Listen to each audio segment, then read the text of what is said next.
ഈ സെർവറും കൂടെ ആദ്യം ഉണ്ടായിരുന്നില്ല. ആദ്യത്തെ ഹാക്കിങ് കഴിഞ്ഞപ്പോൾ സെർവർ ഒന്ന് അപ്ഗ്രേഡ് ചെയ്തതാണ്.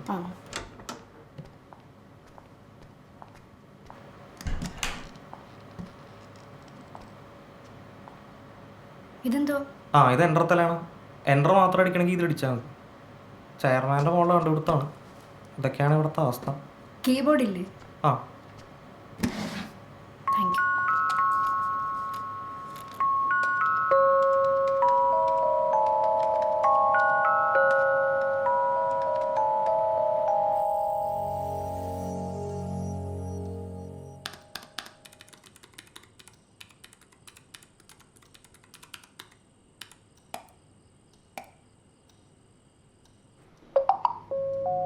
കാണിച്ച്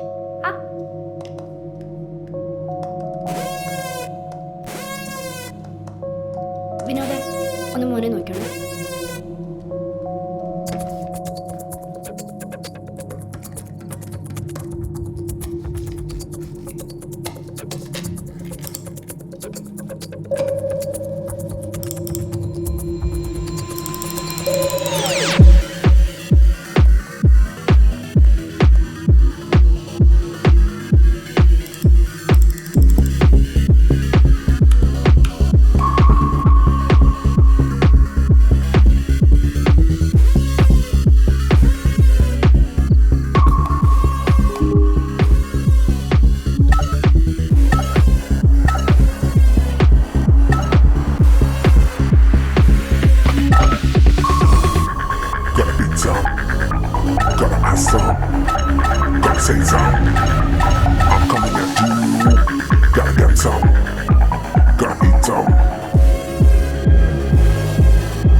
ഈ പരിപാടി നിർത്തിക്കോട്ടാ, ഡേഞ്ചറാണ്. അത് ഹണി പോട്ട് എന്ന് പറയുന്ന ഒരു പരിപാടിയാണ് കേട്ടാ. അത് അവരുടെ IP-യിലേ ഒരു ഫേക്ക് സ്ക്രീൻ സെറ്റ് ചെയ്തിട്ട് ഞാൻ അതിലേക്ക് കയറിയത്. അവരത് മോണിറ്റർ ചെയ്യുന്നുണ്ടായിരുന്നു. പേടിക്കാനൊന്നുമില്ല, ഓലപ്പാമ്പ് കെട്ടിയതാണ് അവന്മാർ. ഓലപ്പാമ്പാണെങ്കിലാടാ അവർക്ക് കാതൽ പേര് മനസ്സിലായത്. അതവർ VPN പ്രൊഫൈൽ നെയിം നോക്കി മനസ്സിലാക്കിയല്ലേ. എടാ നീ പയ്യനാണ്, നീ കളിക്കേണ്ടത് ഒരു കമ്പനിയോടെ കേട്ടാ. അവർ വീട്ടിലേക്ക് അന്വേഷിച്ച് വരും. അതിനവർക്ക് എൻ്റെ ലൊക്കേഷൻ കിട്ടണം. അത് കിട്ടാതിരിക്കാനുള്ള വഴിയൊക്കെ എൻ്റെ കയ്യിലുണ്ട്. എന്തായാലും ഇപ്പം അവന്മാരൊന്ന് കുലുങ്ങിയിട്ടുണ്ട്. നിന്റെ കോൺഫിഡൻസ് കാണുമ്പോൾ എനിക്ക് പേടിയാവണ്. ഇരിക്കെ, എന്തായി? അവൻ എഴുത്തുകാരനാണെന്ന് എന്തെങ്കിലും സൂചന കിട്ടിയോ? സാറേ, ഞാൻ അവൻ്റെ ലൊക്കേഷൻ ട്രേസ് ചെയ്യാൻ നോക്കി, പക്ഷെ കിട്ടിയില്ല. എന്തായാലും അവൻ ഇന്ത്യക്കുള്ളിൽ തന്നെയുള്ള ആളാണെന്ന് ഉറപ്പാണ്. മിക്കവാറും സൗത്ത് ഇന്ത്യൻ. കാരണം അവൻ ഈ ഹാക്ക് ചെയ്തിരിക്കുന്ന സമയത്ത് യൂസ് ചെയ്തിരിക്കുന്ന പേര് കാതലൻ എന്നാണ്. കാതലനോ? ചിരിച്ചിരിക്കടാ. എന്തായാലും നമ്മുടെ കോമ്പറ്റീറ്റേഴ്സ് കളിക്കുന്ന കളിയാണെന്ന് ഉറപ്പായി. ഇല്ല പ്രവീണ, എനിക്ക് അങ്ങനെ തോന്നുന്നില്ല. കാരണം നമ്മുടെ കോമ്പറ്റീറ്റേഴ്സ് ആയിരുന്നെങ്കിൽ നമ്മൾ അറിയാൻ കൂടി ഇല്ല. അവരെപ്പോഴേ നമ്മുടെ ഡേറ്റ എടുത്തിട്ടുണ്ടാവും. ഇതിപ്പോൾ 2 തവണ ഹാക്ക് ചെയ്തപ്പോഴും നമ്മുടെ ഡേറ്റാബേസ് ഡിലീറ്റ് ചെയ്യാൻ മാത്രമേ ചെയ്തിട്ടുള്ളൂ. അപ്പോൾ അവന് നമ്മുടെ ഡേറ്റ വേണ്ട, നമ്മളെ ഡിസ്റ്റർബ് ചെയ്യാന്നുള്ളതാണ് അവൻ്റെ ലക്ഷ്യം. നമ്മളെ ഡിസ്റ്റർബ് ചെയ്യാൻ വേണ്ടി ഇത്രയും കഷ്ടപ്പെട്ടതിനാണ് ഹാക്ക് ചെയ്യുന്നത്. ആദ്യം ചിലപ്പോൾ അവൻ തമാശയ്ക്ക് ഹാക്ക് ചെയ്തതായിരിക്കും. പക്ഷെ പിന്നെ നമ്മൾ സെക്യൂരിറ്റി കൂട്ടിയപ്പോൾ അവന് ചിലപ്പോൾ വാശി കൂടി കാണും. ഇവിടെ ശ്രദ്ധിക്കേണ്ട കാര്യം എന്താണെന്ന് വെച്ചാൽ, നമ്മൾ ഇത്രയും കോൺഫിഡൻഷ്യൽ ആയിട്ട് ചെയ്ത ഈ സെക്യൂരിറ്റി സിസ്റ്റംസ് അവനെങ്ങനെ ആക്സസ് ചെയ്തു എന്നുള്ളതാണ്. അത് ആക്സസ് ചെയ്യാതെ എന്തായാലും ഹാക്ക് ചെയ്യാൻ പറ്റില്ലല്ലോ. അപ്പോൾ എൻ്റെ ഒരു സംശയം എന്താണെന്ന് വെച്ചാൽ, അവൻ നമ്മളറിയാതെ നമ്മുടെ ഓഫീസിൽ കയറിയിട്ടുണ്ടോ എന്നുള്ളതാണ്. ജിൽസേ, നമ്മുടെ CCTV റെക്കോർഡ്സ് ചെക്ക് ചെയ്ത് നോക്കിയാൽ അയാൾ ഓഫീസിനുള്ളിൽ കയറിയിട്ടുണ്ടെങ്കിൽ അറിയാൻ പറ്റില്ലേ? അല്ല, അങ്ങനെ ഒരാൾ കയറിയിട്ടുണ്ടെങ്കിൽ CCTV ചെക്ക് ചെയ്ത് അറിയാൻ പറ്റും. പക്ഷേ അവൻ എങ്ങനെ കയറി, എന്ന് കയറി എന്നൊന്നും നമുക്കറിയില്ലല്ലോ. നമുക്ക് ഈ ഹെഡ് ഓഫീസ് മാത്രമല്ലല്ലോ ഉള്ളത്. അവൻ ഏതെങ്കിലും ബ്രാഞ്ചിൽ കയറിയാലും മതി.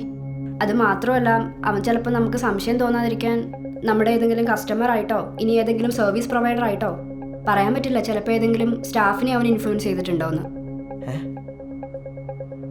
നമ്മുടെ ഈ ബ്രാഞ്ചുകളിലെ സിസ്റ്റംസ് ഒക്കെ ആരാ സർവീസ് ചെയ്യുന്നത്? അല്ല, ആദ്യം അവർ അടുത്തുള്ള ആരെയും വിളിച്ച് സർവീസ് ചെയ്യില്ലായിരുന്നു. ഇപ്പൊ ഇങ്ങോട്ട് വിളിച്ചാൽ ഇവിടുന്ന് ആള് വിടുകയാണ്. അതല്ലാതെ വേറൊരാളെ കമ്പ്യൂട്ടർ ഓടാൻ സാധ്യതയില്ല. എന്തായാലും നമ്മുടെ CCTV ചെക്കിംഗ് ഒന്ന് സ്ട്രോങ് ആക്കണം. സൺഡേ 1 മണിക്കൂർ ജിൽസ് വന്ന് ചെക്ക് ചെയ്യട്ടെ. സാറേ, സൺഡേ എന്താ നിനക്ക് പറ്റില്ലേ? മതി, എനിക്ക് നിങ്ങളുടെ തിയറി ഒന്നും കേൾക്കണ്ട. ഈ കാതലെന്ന് പറഞ്ഞവനെ ഒന്ന് കണ്ടുപിടിച്ച് തന്നാൽ മതി. ബാക്കി ഞാൻ ചെയ്തോളാം. എന്താണ് അത്? സിമിയെ കൊണ്ട് പറ്റുമോ?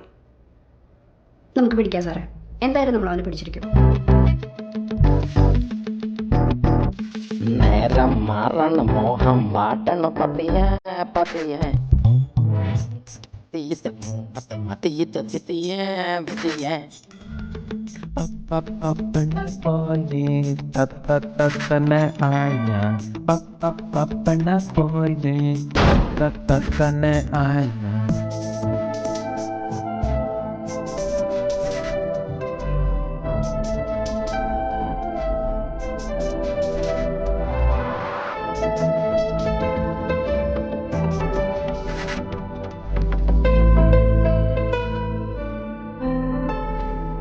മലയാളിയാണെന്ന് ഉറപ്പാണോ?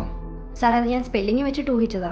സാധാരണ തമിഴിൽ KADHAL എന്നാണ് എഴുതാറുള്ളത്. ആ തമിഴ് സിനിമയുടെ സ്പെല്ലിങ്ങും അങ്ങനെ തന്നെയാണ്. നമ്മൾ മലയാളികളാണ് KATHAL എന്ന് യൂസ് ചെയ്യാറുള്ളത്. ഏജ് 20-25. അത് അവൻ്റെ ഹാക്കേഴ്സ് ഫോറങ്ങളിലെ ആക്ടിവിറ്റി ഞാനൊരു AI സോഫ്റ്റ്വെയറിൻ്റെ ഹെൽപ്പോട് കൂടിയിട്ടൊന്ന് അനലൈസ് ചെയ്തപ്പോൾ മനസ്സിലായതാ. പക്ഷെ അത് എത്രത്തോളം ആക്യുറേറ്റ് ആണെന്ന് പറയാൻ പറ്റില്ല. എന്നാൽ ഞാൻ ഇറങ്ങിക്കോട്ടെ സാറേ.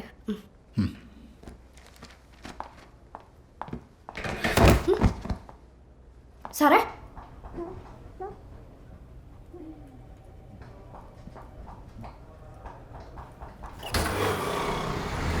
അത് കൊടുക്കണ്ട, എല്ലാം ക്ലിയർ ആയിട്ട് കൊടുത്താൽ മതി. അല്ലെങ്കിൽ നിങ്ങളുടെ ബ്രാഞ്ചിൽ ഒരാൾക്ക് ഈ മാസം ശമ്പളം ഉണ്ടാവില്ല. അതത്രേ ഉള്ളൂ. അപ്പച്ചൻ എന്തുട്ടാണ് ഇവിടെ കിടന്ന് ഇങ്ങനെ ഓളിടുന്നത്? ഓഫീസിലെ കാര്യം ഓഫീസിൽ ചെന്ന് പറഞ്ഞാൽ പോരെ? ഓഫീസിലെ കാര്യം 1 ലക്ഷം രൂപയുടെ ഫേക്ക് കൊണ്ടാ ഏതൊന്നും ആറി കുന്നംകുളം ബ്രാഞ്ചിൽ കൊണ്ട് പണം വെച്ചിരിക്കുന്നത്. അതിനിപ്പോ ഇവിടെ കിടന്ന് വെച്ചെടുത്തിട്ട് എന്താ കാര്യം? ഇല്ലടി, നിനക്കൊന്നും ഒരു കാര്യമില്ല. നീയൊക്കെ കൂടിയിട്ടേ 25 ലക്ഷം രൂപ IT സെക്യൂരിറ്റി എന്ന് പറഞ്ഞ് പൊട്ടിച്ചു കളഞ്ഞത്. ആ, ഇനി അത് പറഞ്ഞു തുടങ്ങിക്കോ. തെറി വിളിക്കാനാണെങ്കിൽ പ്രവീൺ കുമാറിനെ പോയി തെറി വിളിക്കും.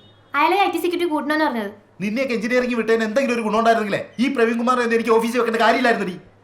25 ലക്ഷം രൂപയെ അപ്പച്ചനെ പ്രഷർ കുറഞ്ഞതല്ല, കൂടിന്നാ തോന്നണേ. ഞാൻ ഇറങ്ങാണ് അമ്മച്ചി.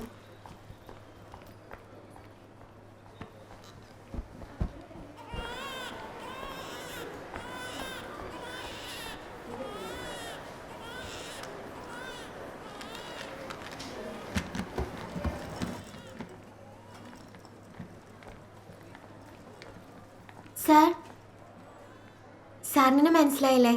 സാറിൻ്റെ മാത്സ് ക്ലാസ്സിൽ ഞാൻ ഉണ്ടായിരുന്നു, S3-ൽ. പിന്നെ എനിക്ക് നിന്നെ മനസ്സിലായി, പക്ഷേ പേര് ഓർമ്മ വരുന്നില്ല. ശില്പ. ആ, മോളിപ്പോൾ എന്താ ചെയ്യണേ? എൻ്റെ അപ്പച്ചനൊരു ഫിനാൻസ് കമ്പനി ഉണ്ട് സാർ. അപ്പം ഞാനവിടെ IT ഹെഡായിട്ട് വർക്ക് ചെയ്യാം. അപ്പച്ചൻ ഇവിടെ അഡ്മിറ്റാണ്, പ്രഷർ പറഞ്ഞിട്ട്. ഇപ്പം കുഴപ്പമൊന്നുമില്ല. അപ്പം ഇന്ന് വൈകുന്നേരം ഡിസ്ചാർജ് ആവും. നിന്റെ ക്ലാസ്സിൽ പഠിച്ച മറ്റുള്ള പിള്ളേർക്കൊക്കെ എവിടെയെങ്കിലും കയറിക്കൂടാൻ പറ്റിയോ ജോലിക്ക്? ആ സാർ, കുറേ പേർക്കൊക്കെ കിട്ടി. പിന്നെ ശ്രുതിക്ക് GR കിട്ടി. അങ്ങനെ അവള് US പോവാണ്. ശ്രുതി? പേര് പറഞ്ഞിട്ട് അങ്ങോട്ട് മനസ്സിലാവണില്ല. കണ്ടാൽ മനസ്സിലാവും. എന്തെങ്കിലും കൊരുത്തക്കേട് കാണിക്കുന്ന കുട്ടികളുടെ ആണെങ്കിൽ നല്ല ഓർമ്മയുണ്ടാവും. നിങ്ങളുടെ ബാച്ചിൽ ഒരു ജോയൽ കോശി എന്ന് പറഞ്ഞൊരു പയ്യന് ഓർമ്മയുണ്ട്. അവൻ ഒരാഴ്ചക്ക് സസ്പെൻഡ് ചെയ്തു. പിന്നെ അവൻ ക്ലാസ്സിൽ വന്നിട്ടില്ല. പിന്നൊരു വിഷ്ണു, അവന് വല്ല ജോലിയും കിട്ടിയോ? ഇല്ല. എങ്ങനെ കിട്ടാനാ? അന്ന് ക്ലൗഡേറ്റ് എന്ന കമ്പനി പ്ലേസ്മെൻറ്റിന് വന്നപ്പോൾ ഇവൻ നമ്മുടെ കോളേജിൻ്റെ സൈറ്റ് ഹാക്ക് ചെയ്ത് അവൻ്റെ ആപ്ലിക്കേഷൻ അവൻ തന്നെ ആക്സെപ്റ്റ് ചെയ്തിട്ടാണ് ഇൻ്റർവ്യൂവിന് അറ്റൻഡ് ചെയ്തത്. അത് ഞാൻ കണ്ടുപിടിച്ചു. പിന്നെ പിള്ളേരല്ലേ, ഫ്യൂച്ചർ കളയേണ്ടെന്ന് വിചാരിച്ച് പരീക്ഷ എഴുതിച്ചു. എന്നിട്ട് എന്ത് കാര്യം ഉണ്ടായി? സർ, എന്നാ ഞാൻ ഇറങ്ങട്ടെ, കുറച്ച് തിരക്കുണ്ടായിരുന്നു. ശരി ശരി മോളെ.